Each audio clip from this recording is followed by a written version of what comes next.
This is the OnePlus 6T. It was unveiled on the 29th of October and was released in the UK on November the 6th.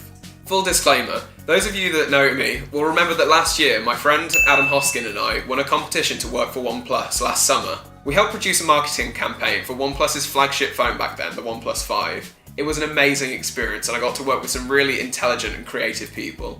Our director Giacomo was incredibly skilled and managed to bring our vision to life. I think it's a testament that the fact that the whole film was filmed on the OnePlus 5, as well as being a testament to Giacomo's creativity for the solutions that we wanted to get.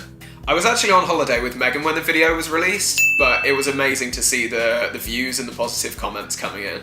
So this isn't actually my 6T. I'm still happy with my 5T, but if you're in the market for a new phone like Megan was after I smashed hers,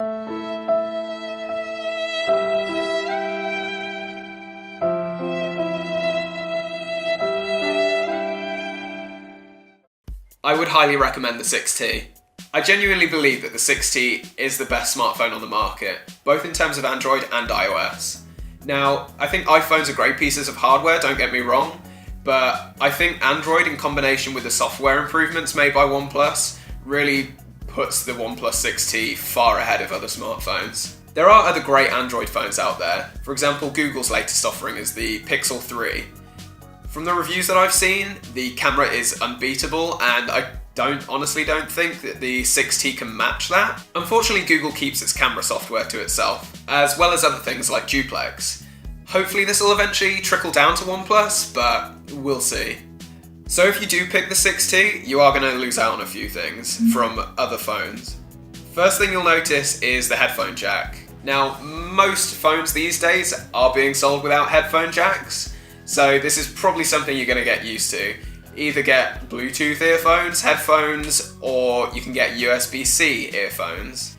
So one option if you're looking for USB-C earphones is OnePlus's own.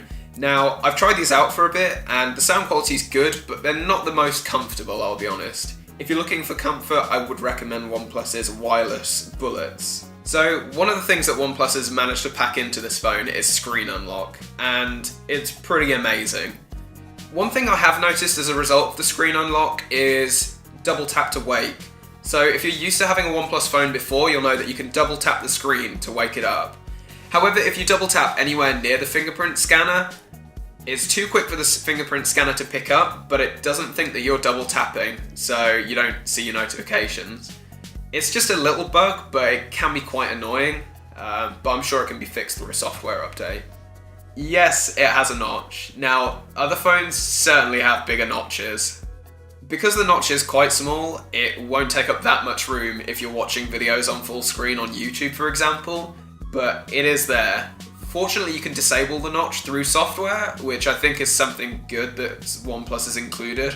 To be honest, the notch doesn't annoy me that much. It doesn't take up that much of the screen and certainly takes up much less than other phones do, so I'd keep it there.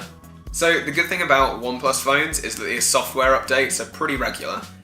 My 5T has been getting updates, even though it's 2 generations old, and even my old 3 has still been getting updates. So I think it's a testament to the OnePlus team for how hard they work on software updates, that they keep on updating the old phones as well as the new ones.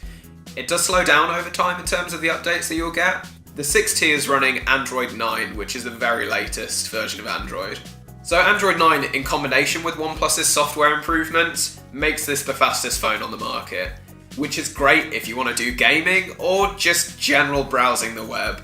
It just feels like a very fluid experience. A lot of people have had bad experiences with Android phones in the past. This was my old Android phone. The problem with those phones is that the software experience was so bad that it made the phones feel unresponsive, but the software now has got to such a point where I genuinely believe that Android is far better than iOS. If I could get Android on an iPhone, I think Apple would sell so many more iPhones. I think a lot more people are becoming aware now that Android phones in general can offer a much better experience than iPhones in terms of software. Just the amount of personalization and customizability that you can get through Android is fantastic. And I don't think a lot of people know that still use iPhones. I think a lot of people get turned away from the idea of getting an Android phone nowadays that have been with iPhones for a while just because they don't know what Android's like nowadays. And I think it'd be interesting to see people try these new Android phones out. So back when I bought my OnePlus 3, I bought it through OnePlus's website up front. Now, that could have seemed a little bit dodgy back then, considering how unknown OnePlus was, but lots of people have heard of OnePlus nowadays, and it's got a huge fan base. And you can also buy it in stores like O2 if you're not ready for the upfront cost. Oh, and it's about £200 cheaper than most flagship phones you can buy nowadays, so I really think it's worth taking a look at. So that wraps up my review of the 6T. If you want more information on it, or the USB-C earphones, or even my time at OnePlus, do leave a comment down below. Don't forget to like and subscribe, and I'll see you next time. Bye! That's so cute. Was that actually alright? Okay. Oh, I can... There's got to be a bloopers to this. Yeah. Are we doing monthly bloopers like Bonnie does? No. Because they're actually Oh, it's so funny. cold now. What else am I saying this? Yeah, what? Yeah, just press stop and restart, just so I... To mute the mic on Google Home Mini, toggle the switch on the back of the device. You'll know the mic's off when you see Think 4 we should orange shut lights out. on the top. So we should turn the mic No, it's a bit advanced though. Nothing is... One thing that I have noticed is double tap to wake. If you're used to OnePlus phones, you can double tap the screen and it'll show notifications. If It's still being unlocked! What, did it? Yeah! Oh, that's funny. That was so cute!